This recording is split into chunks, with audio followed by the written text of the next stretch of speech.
Let's take another look at tonight's winning numbers. Remember, there are multiple ways to win. Good luck, everyone. We'll see you back here Monday night. From the station that's on your side, this is News 12, NBC 26 at 11. Good evening. We begin with an investigation underway for an officer-involved shooting this morning in downtown Augusta. Richmond County deputies say they responded to a person with a gun on Ellis Street around 11:20 a.m. They say both the deputy and subject were shot at least once. The coroner confirmed later on the person who was homeless died on scene just before 2 p.m. Our Sydney Hood is live in the newsroom as other law enforcement agencies in the CSRA are sharing their condolences. Sydney, what do we know so far tonight? Craig, we know that deputy shot was taken to the hospital, but we do not have word on their condition. This is still an active investigation now involving the GBI. Yellow crime scene tape still up, blocking the corner of Ellis and 12.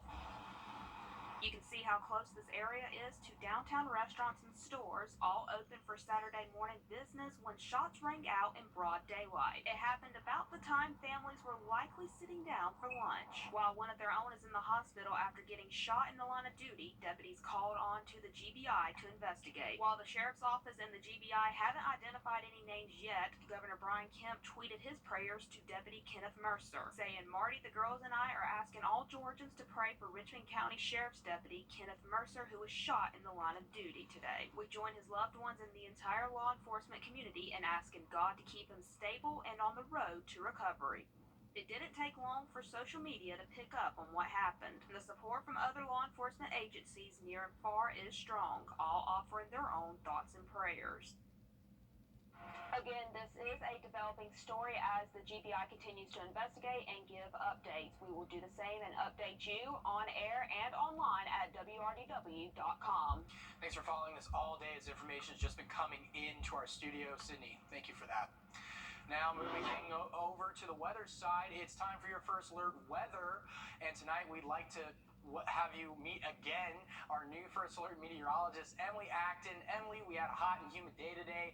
Is it going to stay like this for the rest of the weekend or, kick into the week as well? Yeah, we're probably still going to see those humid-like conditions, but I have some good news for you. But I want to see what we are currently having right now, 77. Right now, this is just right outside the news station. It feels like 78, though. So, again, that humidity, though, really starting to creep up there with that dew point in those middle 70s. And that's pretty typical, though, for the overnight hours. But right now, as we check on the radar, things are calming down. Tons of showers, though, for the southeast this afternoon. We saw a few here in the river region, but things are looking drier for the overnight hours. Thankfully, we're going to cool off a little bit into those lower 70s. Things are looking relatively dry again for the overnight hours, but we could see some showers come our way tomorrow afternoon, but the next best chance of some widespread rainfall is going to come Monday. And Craig, I think we might actually like Monday despite the rainfall, but you're going to have to stay tuned for your full forecast. Alrighty. Moving back on to the sheriff's office, the Richmond County coroner is investigating a shooting in Grovetown this morning as well. They say it happened in a neighborhood on Derby Lane. Officials found 35-year-old Alan White on Fort Gordon on the side of the street just before 4 a.m. So far, no updates from deputies yet on what led up to the shooting. Leaders from the Army post confirmed White was a soldier at Fort Gordon, and they're focusing on supporting his family right now. An autopsy has been scheduled. In Washington County, fire crews responded to a house fire twice in the same day. Deputies say the first one started around 3:30 p.m. according to their first Facebook post. Happened on Highway 68 South. And as you can see here, the trucks parked in the front of the lawn as they hosed the flames and smoke down. Then they say another call came in around 6:45 p.m. No one was injured, but deputies say the house was a complete loss from this fire. The Aiken County coroner is investigating a two-vehicle accident that led to a woman's death.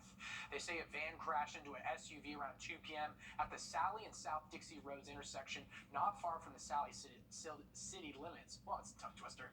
They say the victim of the SUV died from her injuries, while two other passengers were taken to a nearby hospital in critical condition. The victim's name won't be released until the family is notified.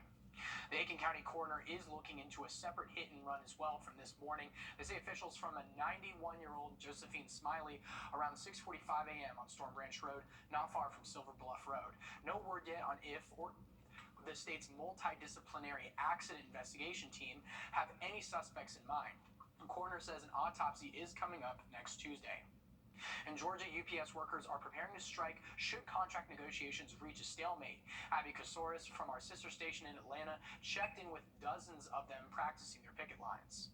A handful of full-time and part-time UPS employees are practicing picketing. They say this is what they are prepared to do: walk off the job on August 1st if negotiations are not met between the Teamsters and the Sandy Springs-based company.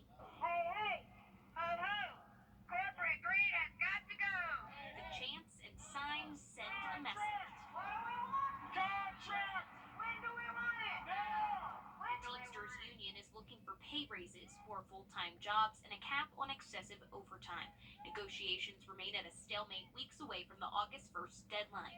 Driver Ted Gilbert says he feels the company's customers support them in getting what they need from the negotiations. A lot of them support us and realize that, we do our job, do it well, one of the best ones in the nation. Mike Powell, a package truck driver for 33 years, he's ready to retire. He's picketing because he's concerned about the safety of his coworkers. You're sweating, he's sweating, we're all sweating. Can you imagine being in one of those package cars with 340-pound boxes, working 12, 13 hours a day? UPS has agreed to put AC in their box trucks as a part of the negotiations. Drivers say the translucent top of the truck acts like a sauna, trapping heat. It can get up to 150 degrees inside on a hot day. We've had deaths occur across the nation because of the heat in some of these package cars. We did hear back from UPS today with a statement in response to the practice picket. They are encouraging Teamsters to return to the negotiation tables. They say the Teamsters have stopped negotiating despite historic proposals that build on our industry-leading pay. We have nearly a month left to negotiate. We have not walked away, and the union has a responsibility to remain at the table. In Griffin, Abby Kasoris, Atlanta News First. Since wages remain a main topic in these negotiations, part-time warehouse workers say they earn $15.50 an hour, and they say that's not going to cut it. One part-time worker says most are fighting to raise the wage up to $25 instead. 10 people are expected to be okay after being exposed to fentanyl in an Ohio jail last night.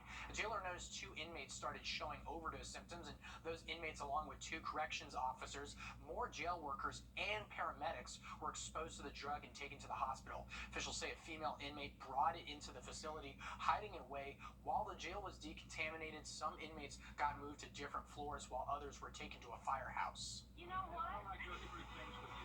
Still ahead, officers from the Northeast are searching for an inmate they consider dangerous as they come forward with how he got away. More on this after the break. When I need a pair of... A suspect accused of bringing 2 kidnapped victims to South Carolina and other federal crimes is on the run. As a manhunt is underway in Pennsylvania, Chanel Call takes a look at why officers consider him a dangerous inmate with survival skills.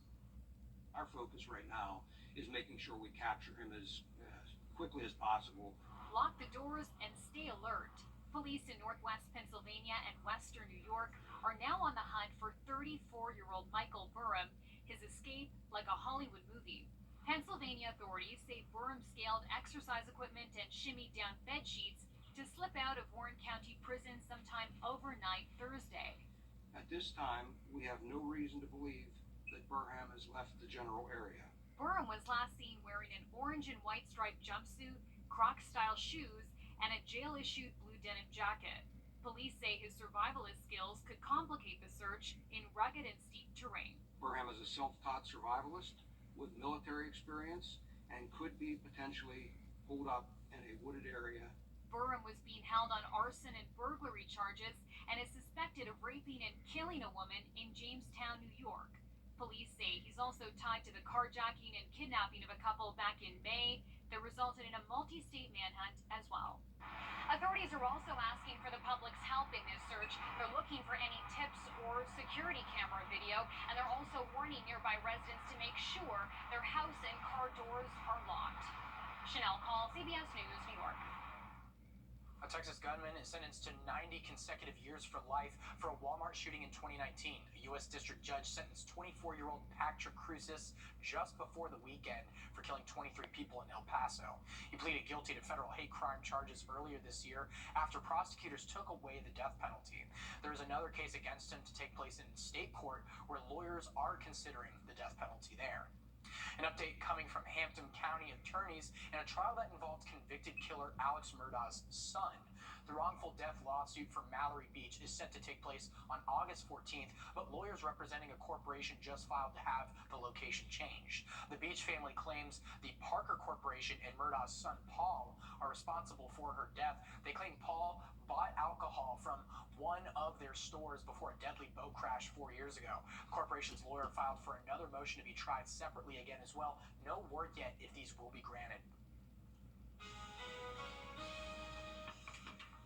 But we'll cool off into those lower 70s overnight tonight. Still going to be humid conditions, but rain will return tomorrow. But that's not going to be our best chance of that widespread rainfall. It's going to come later on in the week, so stay tuned for your full 7-day forecast. Join us.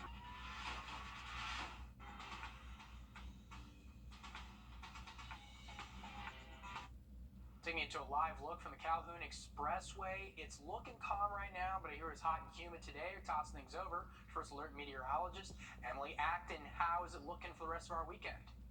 Well, not too bad. We saw a couple of isolated showers this afternoon, and the same can be said tomorrow afternoon, but I'm really thinking, again, isolated in pattern. So not everybody's going to see that rainfall, but that'll come early Monday morning, and we're going to see temperatures only reaching the upper 80s. We're definitely going to struggle Monday to get out of those 80s, so kind of some good news there. I know we definitely need some relief from the heat. Still going to be pretty humid, though, but drier air is on the way for later in our work week. Things are looking a lot better for us in terms of pool weather. Now, if we look at what we are seeing currently across the southeast, tons of showers and thunderstorms this afternoon, but now they're really starting to dry out. Tennessee seeing those showers and thunderstorms continue, but us here in Georgia and even South Carolina, things are mostly dry, and again, that's going to stay true overnight tonight. Again, in the river region, not really seeing any concerns for the overnight hours, so that's some good news. We'll cool off from what we're currently seeing, which is in those upper 70s right now, but we'll cool off into those lower 70s for the overnight lows. Still going to be pretty humid out there, but that's expected for the overnight hours. Definitely higher humidity levels for us. But now as we go through the overnight, you can see cloud cover. Again, we're going to cool off into those lower 70s, but we'll warm up quickly by noon tomorrow.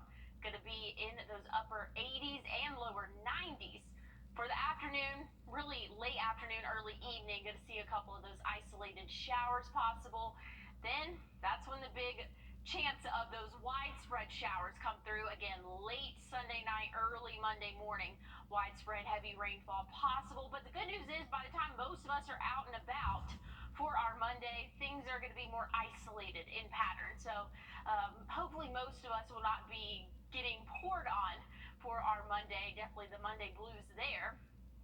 Looking at the severe outlook, this is the Storm Prediction Center. We're under a marginal risk. Again, this is for Monday, and that's really mainly due to the flooding risk. So we could see anywhere from half an inch. Some places locally could see an inch of rain. So again, a flash flood risk for Monday. But after that, things are looking a lot better for us. And here is a little bit of a wider map of, again, what we could see anywhere from half an inch to an inch come Monday, but things are looking a lot drier for the rest of our week. That's definitely some good news. Tuesday, definitely going to be a great full day. Going to see plenty of sunshine, and then after that, really going to be mostly sunny once we get to Thursday and Friday. Could see an isolated shower or two in the afternoon, but temperatures will start to warm back up, Craig, so definitely need to take advantage of Monday if you can stay out of the rain. Alrighty, thanks for the heads up, Emily. Well, an iconic U.S. women's soccer star announced she's going to retire soon to make sure people like her autistic son don't get overwhelmed when an officer comes to help. We'll see how she inspired her local agency. But before we take a break, here is a look over St. Louis with your winning lotto numbers.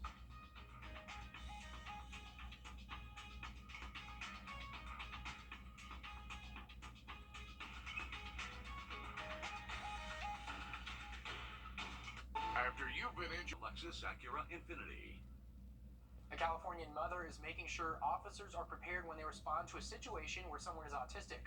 Andrea Flores sees how an alert form encourages those positive interactions. What color? What color? Brown. Wyatt loves cars. He loves trains. He loves water. Wyatt Jensen is like every active 5-year-old. Those are things he's going to be excited about and run towards if he can. And he's autistic. He's sensitive to lights. He's sensitive to certain noises. For Brittany Sutton, her son's safety is her biggest priority. My son has had a couple times where he has bolted unexpectedly. He used to not be able to come to even his name. There were a few scary incidences. She found an autism safety alert form in a support group on social media. God forbid something does happen and he gets away from a family member, myself, family friend, and we're not able to find him, and the police department has that information ahead of time. They're already got the info on deck and we're all searching. Brittany contacted Sonora Police Department to see if they'd be interested. The department didn't hesitate. We sat down, came up with a form. We reached out to an organization called Autism 101, and they kind of went over the form with us and recommended some changes or said this works really well for us. The form can be filled out in person or online. It includes the person's name, their disability, likes and dislikes to help officers interact with people affected by autism or other special needs. It then goes to our records department, who will take that form and put all the information into our database. So in that way, if law enforcement has a contact with that individual, as soon as we run their name, it's going to give us an alert that they do have special needs. Now, other law enforcement agencies are catching on. We've been in contact with a couple other agencies in our local area, and what they really want to do is using our form and adapt that to their policies and create policies for that, and then linking our systems together for that exchange of information freely and quickly. Brittany hopes the form can help save lives. If it even helps one special needs or autistic individual, then I'm happy. I think we succeeded. A great effort there. Back to Aiken County now, where a church teamed up with a hair salon off of Richland Avenue for a back-to-school drive. The district's public schools are about to go back soon on the 25th. They gave away free book bags full of supplies, and they also offered some food and drinks. The First Lady of New Beginning Baptist Church says the congregation loves to give back whenever they can. It is such a blessing to see them coming out and appreciating that we are doing this for the community, and it makes me feel really, really good because, you know, our effort of giving back is succeeding. We are really doing it. She says the kids who came today got to pick any book bag they wanted. They wanted to make sure they're all ready when school starts back up in a few weeks. 84,000 children's bicycles are being recalled because of the handlebars coming off and causing injuries. The Consumer Product Safety Commission saw Wounds bikes caused 19 injuries, including bruises and cuts. They're aware of 77 accidents in total. Certain bike models are being pulled from the rack, specifically the WOOM Original 2018 to 2021 models.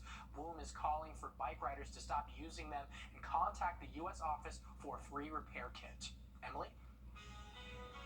Well, we were mostly dry today, so did not reach that 1-inch mark, but that could change over the next 48 hours, so stay tuned for one last look at your forecast.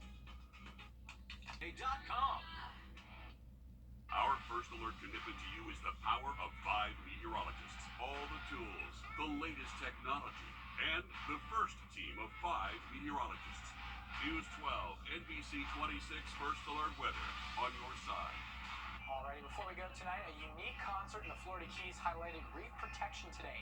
It's the 39th annual Lower Keys Underwater Music Festival at Blue Key Reef. Music broadcast by a local radio station was piped underwater by speakers under boats that floated above the reef. Several hundred divers and snorkelers listened to the subsea soundtrack as they explored Lou Keith's colorful realm of tropical fish, coral formations, and other marine life. The festival teaches people about being eco-conscious, diving practices, and ways to protect the Keys Reef ecosystem. Something out of a Little Mermaid I would have expected them to do under the sea. Me personally, that's how I'm feeling at least. I mean, you got any underwater tunes that would work? Okay, yeah, you put me on the spot on that one. I don't know any tunes, but that is so cool. Oh, yeah. I have never heard of this before, but I am super interested in this. Definitely love. I feel like it's very difficult to, one, have the mermaid tail going on and play an instrument, so kudos to them.